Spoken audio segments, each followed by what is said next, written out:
वजीराबाद वाक़े की तहकीकात के लिए नई JIT का क़याम। विफाक और पंजाब आमने सामने। टीम के तमाम मेंबरान का ताल्लुक पंजाब पुलिस से है, किसी और एजेंसी का नुमाइंदा शामिल नहीं। विफाकी वजारत दाखिला का एतराज़।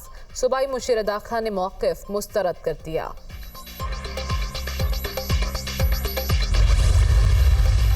वजीराबाद वाक़या। सेशन अदालत की पुलिस को PTI की दरख्वास्त पर कानून के मुताबिक फैसले की हिदायत। मुद्दई ज़ुबैर नियाज़ी को पुलिस हुक्म और JIT के रूबरू मौक़िफ़ पेश करने का हुक्म।